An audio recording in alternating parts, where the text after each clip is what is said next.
संघर्षातून अस्तित्व निर्माण झालं की आयुष्य जगण्यात एक वेगळाच रुबाब येत असतो आणि रुबाब हा विकत घेता येत नाही किंवा दाखवता पण येत नाही. तो आपल्या व्यक्तिमत्वातून सिद्ध होत असतो. त्यामुळे लग्न करताना घरदार कसं हे कधीच पाहायचं नसतं, घरातली माणसं कशी आहेत हे पाहायचं असतं. कारण कसं आहे ना, घराच्या भिंतीपेक्षा त्या भिंतीच्या आतमध्ये राहणारी माणसांचा स्वभाव हा महत्वाचा असतो. लग्न करताना काही नसलं तरी पण चालेल, एक दुसऱ्याला दोघांची साथ असेल, घरातली माणसं व्यवस्थित असतील तर आपण गाडी घोडी जमीन जुमला हे सगळं काही नंतर कमवू शकतो. त्यामुळे मला दागिन्यांची कधीच हाव नसती. मी दागिने जास्त कधी घालत नाही, पण आत्मविश्वास नक्कीच वाढवला मी स्वतःमध्ये. आपल्या जुन्या परंपरेनुसार मी तर बांगड्या घालते बरं का, पण बांगड्याबरोबर मी घड्याळ घालणं पण निवडलं आणि मी दुपारच्या झोपेऐवजी माझं स्वप्न पूर्ण करायचं ठरवलं. कारण मी फक्त घर सांभाळत नाही, तर मी माझं भविष्य पण घडवत आहे. भविष्य घडवणं आपल्या हातामध्ये, त्यामुळे प्रयत्न करत राहायचे. नमस्कार मंडळी, मी छाया. आपल्या सर्वांचं आपल्या आणखीन एका नवीन व्हिडिओमध्ये अगदी मनापासून स्वागत करते. तर आज सकाळी पहाटच निघलो होता मी सोलापूरला. चुलत भावाचं लग्न आहे, तर आमच्या पाहुणीबाई आहेत आणि पाठीमागं राजू आणि सागर बसलाय आणि पुढं आपले जावई आहेत आणि फौजी साहेब गाडी चालवताय. नमस्कार, गुड मॉर्निंग. Good morning. हो आता डायरेक्ट अक्कलकोट. हो, तर सोलापूरला जायचं इतक्या लांब लग्नाला ना, म्हणलं चला आपण जाता जाता आता देवदर्शन पण करून जाऊ. काल सकाळीच सुंदरबाई फोन केला, हो म्हणलं मामाचा फोन आला, रात्री आलता ना आता बी आलता. म्हणलं मी एसटीने कायला त्याला तकलीफ, गाडीने जायचं. नाही घरची गाडी आहे. जायचंच आहे ना. घरची गाडी नसते मग वेगळं. हा, घरची नसती मग ठीक आहे. असं सकाळी उठल्यानंतर पटपट सगळ्यांचं आवरलं. त्यानंतर आम्ही 4 वाजता घरी निघलो होतो. 2-4 दिवसापासून ढगाळ वातावरण आहे, मध्ये मध्ये झिमझिम पण चालू होती, पण आज सकाळ सकाळ सूर्यदेवानी मस्त दर्शन दिलं होतं. सीएनजी भरायला थांबलो होतो आम्ही इथं गाडीमध्ये आणि लग्नाला आलोच म्हणले असे तयार होऊन आलो मस्त बरं का. आम्ही सगळे i20 गाडी आपली 5 सीटांचीच आहे आणि आम्ही 6 जण होतो. त्यामुळे फौजी साहेबांनी काय केलं, आपली गाडी त्यांच्या मित्राला दिली 2 दिवस आणि त्यांची गाडी एर्टिगा 7 सीटर आहे ना, तर मग ती आणली होती. तर मग फौजी साहेबांनी त्यांच्या गाडीमध्ये सीएनजी पण भरली आणि पेट्रोल पण भरलं आणि तिथून निघल्यानंतर आम्ही मध्येच थांबलो मग नाश्ता करायला, कारण आम्ही पाठच निघलो होतो 4 वाजता. तर आम्ही पोहोचलोय आता अक्कलकोटमध्ये. गाडी इथं पार्क केली आणि त्यानंतर चाललो आता मंदिरामध्ये दर्शनासाठी. चला. राजू कुठे गेला? आहे हाय हाय. चला. हा मग हुंड्यात आलाय मला. सांभाळावं लागेल त्याला. तुम्हाला चुकणार लय भारी हुंडा आहे तुम्हाला.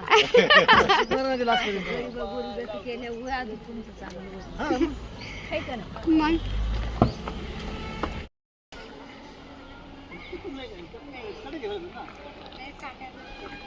आता 2 वर्ष झाले होते आम्हाला अक्कलकोटला दर्शनासाठी आलेलं आणि 2 वर्षानंतर आता योगायोगाने आम्ही पुन्हा अक्कलकोटला आता स्वामींच्या दर्शनासाठी आलो होतो. तर फौजी साहेब काय बोलले, आपल्याला सोलापूरला लग्नाला जायचंय ना, तर सोलापूर पासून अक्कलकोट जवळच आहे, तर आपण काय करू, पाठ जरा लवकर निघू म्हणले आणि आधी अक्कलकोटला जाऊ, अक्कलकोटचं दर्शन घेऊ, त्यानंतर पुन्हा आपण लग्नाच्या टाइमापर्यंत बरोबर सोलापूरमध्ये पोहोचतोय म्हणले. आपल्या आयुष्यामध्ये आपण ज्यांना ज्यांना भेटतो ना, त्यामागं काही ना काही हेतू असतोच. त्याचप्रमाणे योगायोगाने स्वामींचं दर्शन सुद्धा घडलं बरं का.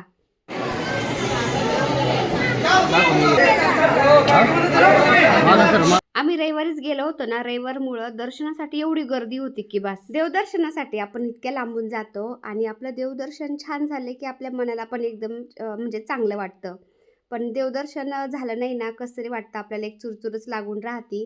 तर खरं सांगू का, अक्कलकोटमध्ये त्यांनी देवदर्शनाची सोय व्यवस्थित करायला पाहिजे, कारण एवढी लोटालोट होती ना. आणि मंदिरासमोर वटवृक्षाजवळ ही रुद्राक्षाची स्वामी महाराजांची जी फ्रेम आहे ना, तिथं सुद्धा खूप मोठा स्पेस होता बरं का. पण आता तिथं बॅरिकेड लावलेत ना, त्यामुळे तिथं पण खूपच गर्दी झाल्यासारखं वाटत होतं. आता ही रुद्राक्षाची जी फ्रेम आहे ना स्वामी महाराजांची, ही फ्रेम सुद्धा खूप अद्भुत आहे बरं का. कारण मुंबईमधल्या स्वामी महाराजांच्या एका भक्तांनी 40,000हून अधिक 5 मुखी रुद्राक्ष वापरून ही फ्रेम बनवलेली आहे आणि भव्य अशी रुद्राक्षापासून बनवलेली फ्रेम आहे ना, त्यांनी वटवृक्ष मंदिराला अर्पण केलेली आहे. तर तीच बाहेर ही वटवृक्षाजवळ फ्रेम लावलेली आहे. तर खूप छान वाटतं बरं का त्या फ्रेमकडे पाहून, कारण रुद्राक्षापासून बनवलेली फ्रेम आहे ना, आध्यात्मिक अनुभूती देते. त्यामुळे त्या फ्रेमकडे पाहिलं ना, खूप पॉझिटिव्ह वाटतं.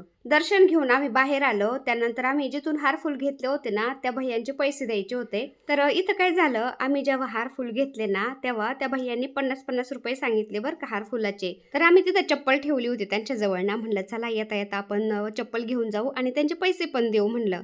तर मग आम्ही दर्शन घेतलं आणि बाहेर आलो, त्यांचे पैसे द्यायला लागलो ना तर ते भैया काय बोलायला लागला, आम्ही 150-150 रुपये सांगितले होते, आम्ही 50 रुपये सांगितलेच नव्हते. डायरेक्ट पलटून पडला बरं का. आणि त्याच्या समोरचे आसपासचे दुकानात सगळीकडं हार फुलाचे 50-50 रुपयेच ओरडू सांगत होते. तर असे डायरेक्ट पलटी मारतात आणि देवाच्याच ठिकाणी असं लूटमार करतात बरं का. खूप फसवेचे धंदे चालू असतात अशा देवाच्या ठिकाणी. म्हणजे यांना देवाची सुद्धा भीती वाटत नाही बरं का. तर आम्ही तर दिले त्याचे पैसे म्हणा, कारण आपण देवदर्शनासाठी आलो त्यामुळे म्हणलं जाऊ द्या मरू द्या. तर बाहेर आल्यानंतर शिवाजी महाराजांची फ्रेम खूप आवडली सागरला. सागर म्हणला मला इथं फोटो काढायचा आहे. मग त्याचा पण फोटो काढला आणि आम्ही पण फोटो काढत होतो. पण एवढे माणसं मध्ये ये जा करत होते ना, ते फोटोच व्यवस्थित येत नव्हते. तरी पण मग तसेच काढले 1-2 फोटो. तर हे दर्शन झालं बरं का, चांगलं झालं ना. निवांत झालं दर्शन.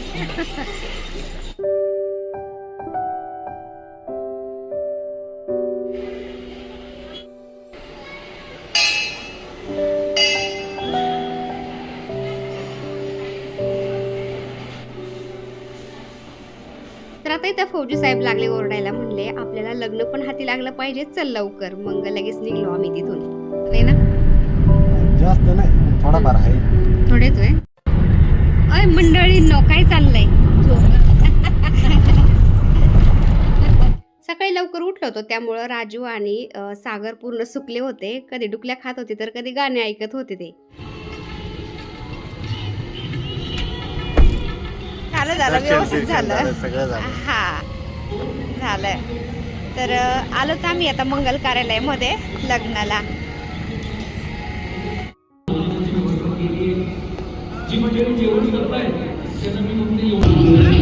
मंगल कार्यालयामध्ये पोहोचल्यानंतर लगेच म्हणले की तुम्ही जेवण करून घ्या, कारण आजकाल आहे ना लग्न लागायच्या आधीच जेवणाचा कार्यक्रम चालू असतो बरं का. तर मग फौजी साहेब मी सगळे आम्ही जेवायला गेलो आणि जेवण करून नंतर मग लग्न लागलं की लगेच आम्हाला निघायचं होतं, कारण पुढं पुन्हा आम्हाला देवदर्शन करत घरी जायचं होतं. आणि जेवण तर 1 नंबर बनवलेलं होतं बरं का. खूप छान होतं जेवण. पनीरची भाजी, भेंडी मसाला, त्यानंतर पुरी, चपाती, बासुंदी, गुलाबजाम. तर असं बरंचसं काही होतं. काय खावं ते पण सुचत नव्हतं, एवढं छान जेवण बनवलं होतं त्यांनी. तर अजून लग्न लागायचंय, त्याआधी आल्या आम्ही जेवायला बसलो. आधी जेवण आहे आजकाल आणि मग लग्न आहे. चांगलं प्या. आलो काय आम्ही आल्यानंतर आमचं जेवण पण झालं, पण आमच्या वराडाच्या गाड्या काय अजून आल्याच नाही. चला जेवण वगैरे झालंय, निवांत जाऊन आता बसतो आम्ही मंडपामध्ये, म्हणजे मंगल कार्यालयामध्ये.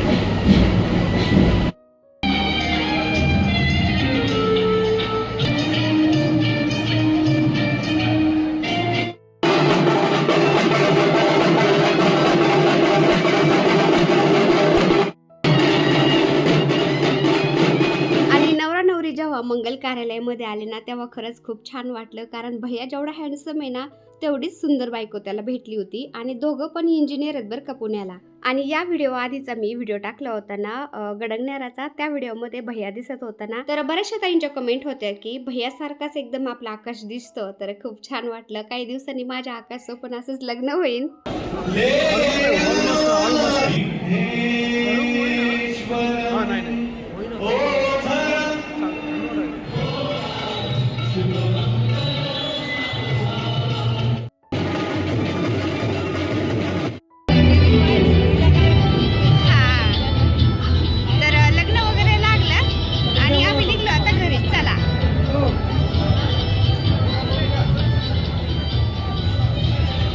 लग्न लागल्यानंतर सोलापूरमधून आम्ही निघलो आणि आलो आता तुळजापूरमध्ये. तर तुळजापूरमध्ये आपले एक सबस्क्रायबर ताई आहेत ना, तर त्यांच्याच घरी गेलो होतो आम्ही. आणि त्या ताई मग आम्हाला दर्शनासाठी घेऊन जाणार होत्या, कारण पाठीमागच्या वेळेस आम्ही तुळजापूरला गेलो ना, आम्हाला 5 तास लागले होते लाईननी दर्शन करण्यासाठी.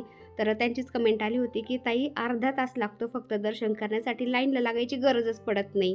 तर त्या ताईंना मी कॉल केला होता, म्हणलं आम्ही येतोय. तर मग त्यांच्या घरी आलो होतो आम्ही, आणि त्यांचीच मुलगी छोटीशी खुशी, आणि त्या ताईचं नाव प्रिया आहे. माझ्यापासून लहान आहे ती. मी तिला भेटले नव्हते तोपर्यंत मी तिला ताईच म्हणायचे, पण आता भेटले ना ती माझ्यापेक्षा खूप लहान आहे, त्यामुळे मग ती बोलली मला प्रियाच बोलत जा. त्यामुळे मी तिला आता प्रिया बोलते. प्रिया नाव आहे तिचं.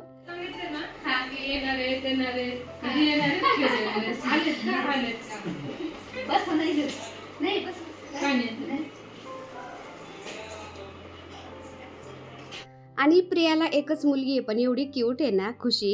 मी गेले ना लगेच माझ्या जवळ आली ती आणि काही मिनिटातच एवढी घुळली मिळली ना माझ्या बरोबर खुशी की मला सांगायला लागली, मम्मी आणि मी रोज तुमचे व्हिडिओ पाहतो. आणि आपले व्हिडिओ पाहता पाहता ती एवढी इन्स्पायर झाली ना, तिने पण आता युट्यूब चालू केलंय. शॉर्ट व्हिडिओ ती टाकत होती, पण तिला म्हणलं आता लॉंग व्हिडिओ पण टाकायला सुरुवात कर आणि तुला हळूहळू सवय लागन. तिला पण असं एवढा कॉन्फिडंट नाही ना, तर सगळ्यांना पहिलं तसंच होतं, कॉन्फिडंट नसतो, पण हळूहळू सवय लागून जाती. तर तिला मग व्यवस्थित थोडंसं सांगितलं मी. तिने आमच्या ओट्या भरल्या चहा झाल्यानंतर आणि मग आम्हाला मंदिरामध्ये दर्शनासाठी पण जायचं होतं, कारण तुळजापूरमध्ये पोहोचता पोहोचता आम्हाला संध्याकाळ झाली होती आणि मग आम्हाला खूप टेन्शन आलं होती की आता आमचं दर्शन होतं की नाही. पण प्रिया बोलली, टेन्शन नका घेऊ, तुमचं दर्शन एकदम व्यवस्थित होईल, कारण त्यांचे ओळखीचे लोक पण आहेत तिथं ना, त्यामुळं. आणि प्रियानी पण आपल्यासारखेच तुम्ही बघू शकता, पोर्चमध्ये, हॉलमध्ये, बेडरूममध्ये, किचनमध्ये सगळीकडे झाडं लावलेली आहेत बरं का. तर एवढं छान वाटलं ना मला तिच्या घरामध्ये, एकदम पॉझिटिव्हिटी वाटली. सगळीकडं झाडं झुडं, दारामध्ये रांगोळी, एवढं छान घर ठेवलं होतं ना तिने की बस. मी पहिल्या वेळेस भेटले तिला, पण असं वाटलंच नाही की मी तिला पहिल्यांदा भेटले म्हणून. एवढं छान वाटलं मला तिला भेटून. आता तिच्या घरापासून जवळच मंदिर होतं ना, मग तिच्या घराजवळच आम्ही गाडी लावली आणि सगळे पायी चाललो होतो दर्शनासाठी.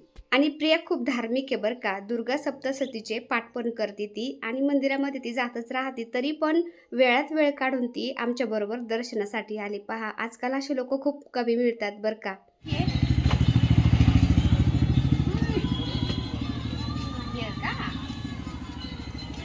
आता 2-2.5 महिने झाले आम्ही तुळजापूरला दर्शनासाठी येऊन गेलो, पण आणि आता परत येणं झालंय देवाच्या कृपेने दर्शनाला. तर म्हणलं चला पुन्हा आपण देवीची ओटी भरू. तर देवीच्या ओटीचं सामान घेतलं ना मी, त्याच्यामध्ये कोरडा नारळ होता बरं का, त्याच्यामध्ये पाणीच नव्हतं. तर प्रियाने तो पाहिला नारळ ना, तर तिने तो कोरडा नारळ ठेवून दिला आणि शोधून शोधून तिने पाण्याचा नारळ मला शोधून दिला. ओटी घेतल्यानंतर मंदिराचं मोठं द्वार आहे ना, त्याच्या डाव्या बाजूला आहे ना आतमध्ये जायचं असतं बेसमेंटमध्ये, आणि तिथं 200-200 रुपयाचे पास घ्यायचे असतात सगळ्यांचे. 200-200 रुपयाचे पास घेतले ना, डायरेक्ट आपल्याला आतमध्ये सोडतात दर्शनासाठी. तर हे आपल्याला माहितीच नव्हतं. आम्ही एकदा 500-500 रुपयाचे पास घेतले होते, तरी पण आम्हाला मुखदर्शनच मिळालं होतं.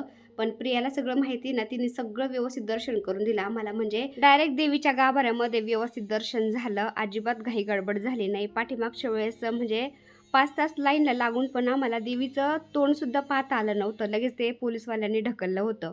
पण ह्यावेळेस ना देवीच्या गाभाऱ्यामध्ये जाऊन निवांत दर्शन झालं, कारण त्यांचे ओळखीचे पुजारी पण होते तिथं. देवीचा पलंग आहे ना, तर त्या पलंगाचं सुद्धा दर्शन झालं आमचं. त्यानंतर इथं चिंतामणी दगड आहे ना, आपली इच्छा बोलायची असते, मला माहिती नव्हतं, प्रियाने सांगितलं, ते सुद्धा आम्ही फिरवला दगड, ते पण छान वाटलं बरं का.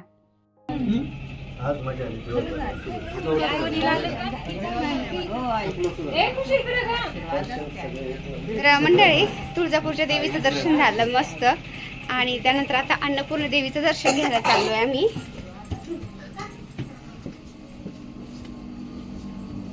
तर देवीच्या पाठीमागच्या बाजूलाच इथं खाली थोडंसं उतरून यायचं असतं, तिथंच अन्नपूर्ण मातेची मूर्ती आहे. छोटंसं मंदिर आहे आणि त्याच्या समोरच असं वाड्यासारखं छोटंसं घर आहे, तिथं पुजारी वगैरे राहतात.